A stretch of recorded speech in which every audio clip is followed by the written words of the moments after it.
Welcome back to Conversations on Deck, and today is Friend Friday. I've got my friend Andrew here. How's it going, Andrew? It is going well. Happy to be here once again. Yeah, now Andrew is my resident Texas Ranger fan, and I just realized, Andrew, in the backdrop, Alex Rodriguez. Alex Rodriguez, when he was on Texas, what did you think of that when he was with Texas?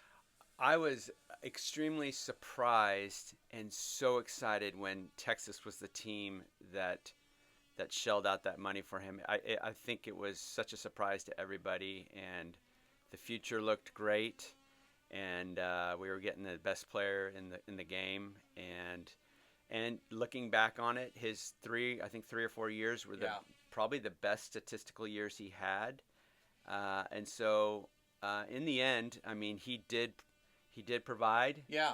And then the trade to the Yankees provided us pieces that really helped us get to the World Series a couple years later. Oh, really? Yeah, that's true. Good point. So, in the end, kind of weird, great, painful, awkward. Yeah. But ended up working out. And I think Alex, as a person, was really trying to be the best player he could be. He chose some of the wrong ways to do it, but right. in the end, his desire was to be a really good baseball player, and so I think the Rangers benefited from that, even though our record wasn't great during that time.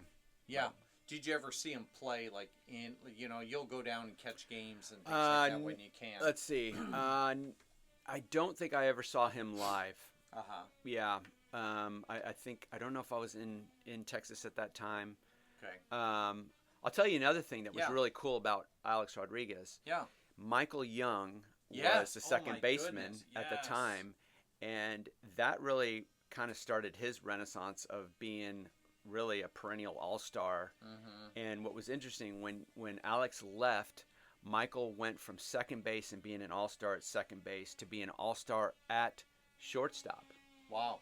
And so he just continued to have these 200-hit seasons, and really, I think, he should be considered for the Hall of Fame, at least kind of in a way, just looking at a group of time that he had where he really was getting 200 hits every year. Yeah, that's wild. And, so anyway, it was cool to see Michael Young kind of take off and really adapt to that and really become a great player. So cool. Yeah. Yeah, all right. Yeah, that was just off the cuff.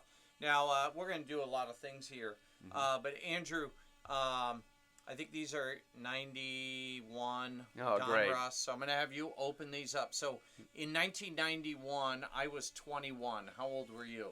91, I was 19.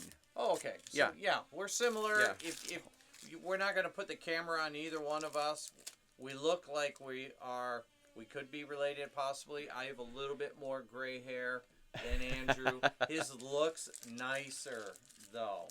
So, 91, you were in Texas. I was in correct? Texas. Okay, that was you actually were watching games. Yeah, that was the height of baseball fandom for me, because it was Nolan Ryan, it was Palmeiro, it was Franco, it was Steve Buechele, it was Juan gone? Juan just was a rookie, and Pudge Rodriguez was coming up. Oh, wow. And the team was stacked. Kevin Brown, Jamie Moyer, Bobby Witt Jr., or not Bobby Witt Jr., Bobby Witt Sr. Witt Sr., yeah. And then, of course, Nolan Ryan. And it was just an excitement around Ranger baseball at that time that they had never had in their history. Yeah, isn't that crazy? But then that was also the rise of the Chicago White Sox. So while we were getting this great influx of people, the White Sox were Frank Thomas and that group, Sammy and Sosa, Ventura, it was like they were leading that division at that time. So we came on, but we could never get past the White Sox in those couple of years. Interesting. So, Interesting. Yeah. All right. Are you a Yankees fan? No, but I have a respect for them. Yeah, I do too. Yeah. I do too. But usually on my channel with Yankee cards, I just flip them. Yeah. And we'll talk about we've got to talk about the Red Sox at some point in this. Oh yeah, we'll catch that at the end. Yeah, my goodness. Oh my goodness. Oh, right. This guy. Eddie Murray. I never saw him play, but Hall of Famer Eddie Murray. Yeah. I mean, Eddie Murray, I think, is one of those generational guys that was able to kind of stick around for a long time. Yeah. And he had kind of he had that attitude. He had a little bit of an attitude. Sure. But sure. I enjoyed his swing. Yeah. I enjoyed the way he played. He was a professional hitter. Yes. For sure. Yes. For sure. Jack Armstrong, I have no memory of, and it's okay. It's an all-star too. Interesting. Yeah. You might have to tell me about some of these guys. Well, and I might not know a lot of them. Like Mike Kingery. No. Don't know him. Ricky Jordan, not related to Michael Jordan, but what a great last name. Yeah. Tim Wallach. Okay, now I remember Tim Wallach. Didn't he play for the Angels too at some point? I think he may have at the end of his career because he was mostly in Montreal. Yeah. Oh my goodness. Oh, the Mookie Wilson. Now, of course, this is 91. We're going to remember him 86. 86. 86, the Red Sox in the World Series. So. Oh, that's right. I tossed those cards too. Yeah, didn't he score the what was the run that he scored? He hit the ball that went through Bill Buckner's legs. Game 6. My God. Okay. Poor Bill Buckner. Yeah. Oh, Greg Vaughn. Greg Vaughn, he was solid for the Brewers. Yeah, and then he played for the Did he Indians? Did he go to the Indians? I thought Indians or Twins, I thought. Okay, Xavier Hernandez. No recollection. Idea. Steve Chitrin. No idea. Oh, look at that. Oh, Eddie Murray again. Another Eddie Murray. So 2 Eddies. It says switch hit. Okay, so home runs. And he did that June 9th, 1990. And it said here to equal a major league record set by Mickey Mantle. Yeah. Well, let me ask you this before we get to Darryl, because this is awesome. The next card is amazing. Yeah. He played for Baltimore, the Dodgers. Yeah. He kind of jumped around at the end there, didn't he? Yeah, he did. But he ended up getting 3,000 hits. Yep, he did. I believe, and I did. think he had over 400 or 500 home runs, right? He may have. Well, I mean, in 91, he was up to 379 home runs, so he may have hit 400. Yeah. How many hits did he have at that point? Oh, at that point, he had 2352. So I think he did hit the 3,000 mark. Yeah. Pretty amazing. Oh, my goodness. Yeah. Oh, my goodness. Okay, Darryl. So, Darryl Strawberry. And what year is this? This is 91. So, Darryl, this is kind of coming on the middle, start the decline of Darryl. Yeah. Okay. I'd say, and then he heads off to Dodgers. Yeah. After this, but unfortunately for Darryl, he got into the drugs. Yeah. And, all that, but he still. I mean, it didn't take away that sweet swing. And then Then he played with New York at some point. The Yankees. Yeah, then he played with the Yankees as well. Now, though, you'd be very you'd like this. He's a born again believer. Yeah, I've heard him talk. Yeah. Pretty amazing. Yeah. Pretty honest. And yeah. He was on a show and he was giving a recollection. I can't remember what it was, and it was a show that was not necessarily a Christian-based show, but he was having such a strong witness. It was really cool. But he had such great stories, and the 86 Mets. How do you, as a Yankees fan, process the 86 Mets World Series? I don't know. I'm not a Yankees fan. I mean, not I'm a Red Sox fan. I'm a Red Sox fan. Oh, I'm so sorry. I'll tell you. Oh, I got that wrong. It used to like hang around my neck like a millstone until 2004. Yeah. And that's what my dad said. He told my mom, and this was my dad's voice. He'd say, "Doris, now I can go to heaven." Yeah. Yeah, that was my dad. That was my dad. I am so sorry. I got that so wrong. Yeah. No, that's so okay. funny. I mean, I grew up in New York, so yeah. I always tell people I could easily be a Yankees fan. Yeah. But I don't like the straight and narrow path. Yeah. Although that is the only way we get to heaven is straight and narrow path, right? Yes. Right? It's so true. But that's right. I have family members that are Yankees fans. Yeah. No, that killed me in '86. I had a friend. His name was Dan Taft. Yeah. I remember him calling me, and I picked up the phone, and all I heard him was screaming, laughing. Yeah. Because he was a Yankees fan. Yeah. So who knows? Oh man, that's who knows? crazy. All right, don't know Mike Perez, Frank Tanana. Frank Tanana, survivor. He was a gamer. Yeah, he had played for the Tigers. Let's see. Oh man, look at the. Where's his wins and losses? Oh man, that's so hard. Oh, one loss. Here it is. 207 and one. Look at that. 207 and 196. Yeah. So he was a 500 pitcher almost. Yeah. But 207 wins. Yeah. And I think he played for the Angels, too. And that means he was going deep into the game. Sam Horn. Don't know him. I think he played for the Red Sox early on. Yes, he did. He did. And then Willie Stargell puzzle piece. Oh, okay. That's kind of cool. That's always fun to get. Yeah. But the part I like to do when Andrew's here, I love to give him like a mystery card and see if we can get a story. Okay. If we can't, that's fine too. Yeah. Okay. So the first one is, I think this is an '89 Bowman. Do you remember Charlie Huff? Oh yes. Charlie Huff, knuckleballer. Yes. Yeah. I mean, look at that. You can even. I think they captured that picture perfectly. Yeah. He's throwing the knuckleball. I remember always the dust. There. Yeah, he always had a lot of oh my goodness. powder on his hands. He had Charlie Huff. Yeah.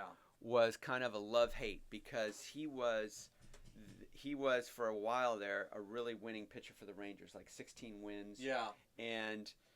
But it was the old guard, and it's like you didn't want this guy to be kind of your best pitcher. Right. Yeah. But he was a survivor, and he kind of was able to grind out wins. But then also, the knuckleball that didn't go over and would just get destroyed. Then you're like, what are we doing here? Yeah. And so it's a fascinating thing. It's really such a niche pitch that I think if you did a deep dive into these guys, we would just be amazed that they were in the major leagues. Oh yeah, and they can eat innings like crazy. Yeah, innings like crazy. Yeah. All right, 1990 rated rookie, Juan Gone. Dude, that's a nice card. Do you remember 90? You probably were still collecting cards. Oh yeah. You probably had a Juan Gone. Yeah, this was the and I think we've talked about this before. This was, for me, the rookie that we were all so excited about, just can't miss. Yeah. And it was in a time period where the Rangers were getting better, and this guy's coming up, and is this true? Is he really this good? And then he comes to the majors, and he's just this beast of a dude. Yeah. But it took him a little bit of time to get acclimated. He came up one year, didn't do much. Came up another year, didn't do much. Yeah. And then I think his first year that he really had, it was like 22 home runs, but they were majestic, and his swing was so amazing and had so much power. Yeah. And I remember the year that he went into the All-Star break. I think he had 100 RBIs. Wow. Going into the All-Star break. And it was like, wow, this is amazing. What is going to happen? And then he kind of, he had like 40, I think, the second half of the season, which really isn't half. But there was so much promise. But man, he had such a problem with the outside pitch away from him. I think it was the slider or the hook, and it ended up being like he couldn't stay off of it, and it was just this pitch that would get him every time. He never learned how to hit it, and everybody knew the book on him. But all that being said, what an awesome, huge, just his home runs were just line drives. Yeah. Oh man. Yeah. Love Juan Gone, and when he used to give interviews, I hit home run, I hit double. Yeah. It was fantastic. Oh my goodness. Yeah. Raffy. So, Raffy, that's 91. Raffy. Okay. My favorite player. Yeah. Oh, he was. He is. Yeah. Yeah. Why? Just the ease of his swing, the beauty of his swing. The stats that he put up, I mean, he was. I remember going to games. I had my Rafael Palmeiro jersey. I just felt like he was just so consistent. He wasn't like crazy jumping off, but then he'd end up, every year with like 35, 40 home runs, 120 RBIs. Yeah. And then, and he could hit for average too. Yeah. And so I just have sweet memories of him. I know it all went sideways, and it's unfortunate. But he had 3,000 hits, 500 home runs. Yeah. He did it with Baltimore. He still hit the ball over 3,000 times for hits. Yeah. I mean, people can argue the steroids thing, but he still got the hits. So he had a funny story. Have you seen? This has come out recently, and I'll try and make it as short as possible, but it's about the Ventura Nolan Ryan fight. No, but that sounds fun. Okay, so and Bo Jackson backs us up because Bo Jackson was playing for the White Sox at the time. Okay. And they were like, before the game that Nolan hit Ventura, they were talking about, hey, if Nolan hits one of us, who doesn't matter who it is, you're charging the mound because they knew that he was going to hit one of them for whatever reason. I don't know if it was from history or whatever. Yeah. And they said, no matter who it is, you don't think about it. You just charge the mound, and we're all going to be there for you. Oh my goodness! Right? Yeah. And it happened to be Robin Ventura, yeah. who apparently is this amazingly nice guy. Yeah. And probably the worst person to pick. And Bo Jackson's telling the story of sitting in the dugout, and he gets hit, and Bo was like, keep your helmet on, and when you charge the mound, lower your head and use your helmet as the battering ram. What does Robin Ventura do on the first thing he does? Yeah. He takes off his helmet to run to the mound. Yeah. And he runs to the mound and he just stops because he's like probably the worst person for this. Sure. And Bo Jackson's telling this story and it's so funny. Oh, I gotta check that out. So anyway. Yeah. Yeah. I mean, when you think about it, Nolan Ryan would be the dumbest guy. He's from Texas. Yeah. He's a cowboy. Yeah. He probably has wrestled live animals. Yeah. Growing up. I never thought about Robin that. Ventura, of course I'm going to get him in a headlock and I'm going to pound his face. Yeah. Oh my goodness. And a lot of that had to do with the fact it was poor Robin wasn't really the best guy for that and just kind of almost just went right into the headlock. It'd be interesting. I'm going to look this up later after our video. I'm going to look up a stat on if Bo Jackson ever got hit by Nolan Ryan. Because could you imagine how fast Bo could get to? Yeah. I mean, he'd just tackle you. Just tackle you. Whoa, look at that. Speaking of Nolan Ryan. Yes. So he got his 6th no-hitter. That was in with Oakland. The Rangers. Yeah, that was in Oakland. Okay. I believe. Because and we're not promoting cigarettes, just so you guys right, know. Yeah. That looks like old Arlington Stadium. We're promoting America. Yeah. That's fantastic. Yeah, so he got that in Oakland. Ruben Sierra cut the last out. And the 7th no-hitter he got in Arlington. Okay. And I was on the Nolan Ryan whenever he's pitching in Arlington, I want to be there type situation. Yeah. And I ended up not going to that game. Oh, which was goodness. unfortunate. Yeah. But man, what a legend. Like, I mean, obviously it goes without saying. But what he did in 4 or 5 years with the Rangers was incredible. And it really, I think I'm a fan of the Rangers because of the decision that they made to bring him in, but also how he pitched and what he did. And I've told the story ad nauseum going to the game where he and Roger, where he pitched against Roger Clemens in the Red Sox. We've talked about that before. Like, I think it was the first year he was there, and it was a 2-1 game, and they both pitched into the 8th inning, and it was just awesome.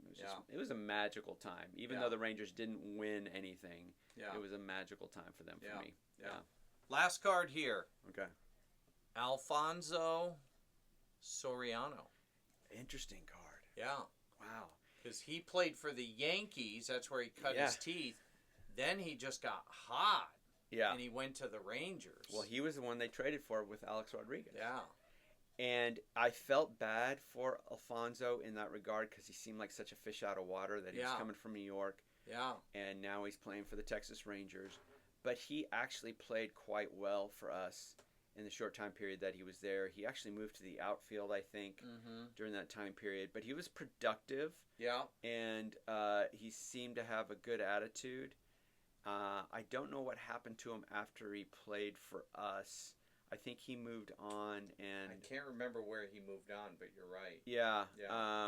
It was a couple years, and it was a tough thing for him because coming to Texas and you're taking the place of Alex Rodriguez, there was just a lot of expectations that there's nobody could meet. Yeah. But our team ended up becoming better because of that trade. Yeah. And but yeah, I remember. You know what I remember about him? I loved his high socks. Yes.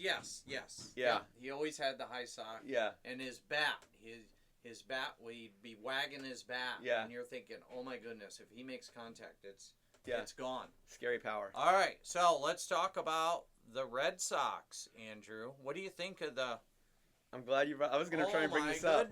Oh my goodness. Okay, so first thing is when they're going through this win streak, I was like, I'm not going to contact you until it's over. I'm glad you did. Yeah. Because I do not want to be the reason it ends. You don't want to jinx it. Yeah. And I was excited for you because I think they're still leading the wild card now. Is that right? I think they're close to it. Okay. At least the second spot. I think they're now a half a game behind the Yankees. Okay. Because they won last night in 13 innings. Okay. Oh my goodness. And you guys made a trade. You picked up somebody. We picked up Adley Rushman from the Orioles for catcher. That's so big. He's getting healthy. Yeah. You know, that will be key. Yeah. For the Red Sox. Okay, so is he not healthy right now? Apparently he's not super healthy. Okay. Yeah. But that's a key component that could be like years of great production. Yeah. But it shows that they are it shows their mindset of how they feel about their team by picking that guy up. Well, yeah. About making that trade. Yeah, and then they, because everybody says before the All-Star game, everybody thought they were going to be sellers. Yeah. Everybody in Boston, all the sports people were like, this is going to be the worst team ever. Yeah. And I think these guys heard it and realized, no, we're better than that. Yeah. And I don't think, this is me being biased, they don't have an all-star at every single position. Yeah. They got a lot of just young guys, regular guys. Yeah. I mean, Jarren Duran had an all-star season last year, but this year he's hardly over 200 for batting average. And what's going on with Roman Anthony? He's rehabbing. Marcelo Meyer, he's rehabbing. So these guys are injured. Tristan Casas, I think they just said, is going to get wrist surgery or had wrist surgery. That's a lot of injuries. Trevor Story, he's still out injured. Garrett Crochet, their lefty stud, he's injured. And they did that without all those guys? Without all those guys. Wow. Was it 15 games? Was it 15? They had 15-game win streak. Then they lost. Now they have gone, what did they say?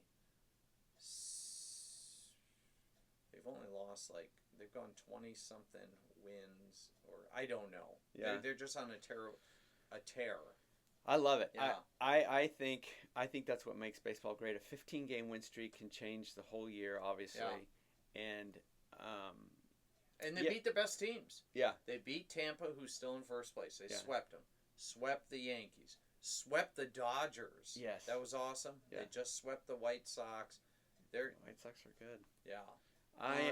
I'm excited for you. Yeah, like I said, I didn't want to contact you during that. Yeah. And it was one of those things that was just what's awesome about baseball, and I just love it. It doesn't matter who it is. Well, maybe it matters who it is, as long as it's not the Dodgers. Yeah. When a team kind of puts together a streak like that, and all of a sudden it's the optimism and the possibilities change, and so. And it's not because it's big money or anything. It's just because the team comes together. Yeah, they came together.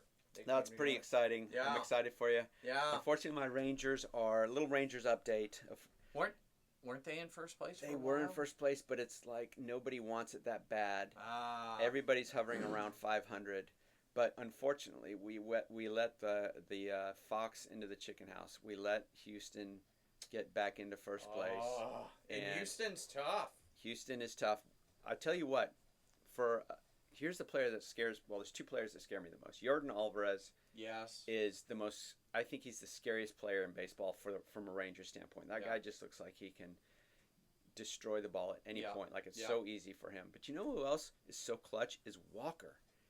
Yeah. And he's their first baseman, and he just always seems to have really good games against the Rangers. And it's crazy. You look at his stats; he's a .234 hitter. Yeah.